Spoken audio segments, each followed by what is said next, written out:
selain melanggar lalu membahayakan, yang memperlihatkan aksi menerobos lampu merah oleh motor. Dia membahayakan. Kasus pelanggaran lalu lintas makin banyak terjadi, mulai dari melawan arus, menerobos lampu merah, menggunakan jalur Transjakarta, dan masih banyak lagi. Hal ini memperlihatkan bahwa masyarakat masih belum tertib dalam berkendara dan berlalu lintas. Maka dari itu, kami akan membahas mengenai ketertiban lalu lintas. Berikut adalah pembahasannya. Ketertiban lalu lintas merupakan suatu keadaan berlalu lintas yang berlangsung secara teratur sesuai dengan hak dan kewajiban setiap pengguna jalan. Masalah ketertiban di jalan raya merupakan tanggung jawab bersama, bukan hanya pihak kepolisian saja, tetapi tanggung jawab setiap pengguna jalan. Seluruh pengguna jalan memiliki kewajiban untuk mentaati seluruh peraturan berlalu lintas. Hal seperti ini setidaknya dapat mengurangi tingginya angka kecelakaan di jalan raya. Ketertiban lalu lintas erat kaitannya dengan keselamatan para pengguna jalan. Pelanggaran aturan lalu lintas tidak hanya dapat membahayakan pengemudi itu sendiri, tetapi juga dapat membahayakan pengguna jalan lainnya. Beberapa contoh pelanggaran lalu lintas yang kerap ditemui serta menjadi penyebab masalah di jalan raya diantaranya. Yang pertama, kecepatan kendaraan melewati batas rata-rata.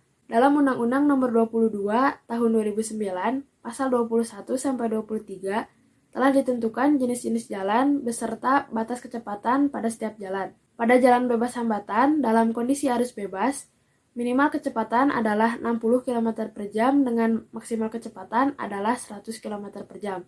Pada jalan antar kota, batas maksimal kecepatan adalah 80 km per jam.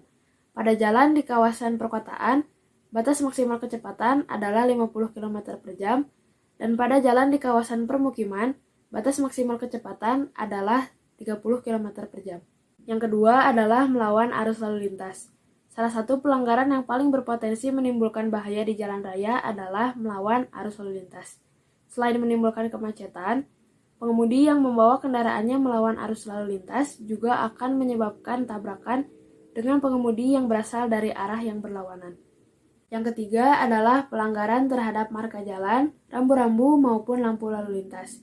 Masih berkaitan dengan poin sebelumnya, marka jalan, rambu-rambu dan lampu lalu lintas ditujukan agar arus lalu lintas tertib dan teratur serta untuk meminimalisir terjadinya macet maupun kecelakaan di jalan raya. Namun pada kenyataannya masih banyak pengguna jalan yang mengabaikan dan tidak mematuhi hal-hal tersebut. Seperti misalnya menerobos lampu merah, tidak memperhatikan marka jalan, maupun tidak mematuhi rambu-rambu yang terpampang di jalan raya. Kasus pelanggaran lalu lintas bisa terjadi dikarenakan beberapa penyebab. Salah satunya adalah kurangnya kesadaran pengendara dan juga perilaku pengendara. Maksudnya adalah para pengendara yang acuh akan keselamatan orang lain, bahkan keselamatan dirinya sendiri pun mereka acuh.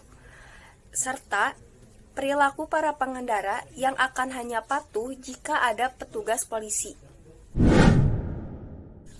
Untuk solusi contoh kasus pelanggaran yang sudah dijelaskan, saat ini pemerintah dan juga Polri sudah menerapkan yang namanya tilang elektronik.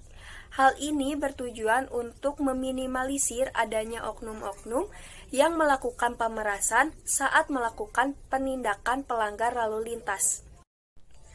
Tilang elektronik ini berlaku bagi masyarakat yang berkendara sambil menggunakan ponsel, tidak menggunakan helm, tidak menggunakan sabuk pengaman, melanggar rambu dan juga marka jalan, serta berkendara dengan plat nomor palsu. Oleh dari itu, ada beberapa langkah untuk mencegah terjadinya pelanggaran lalu lintas yang mungkin bisa dilakukan.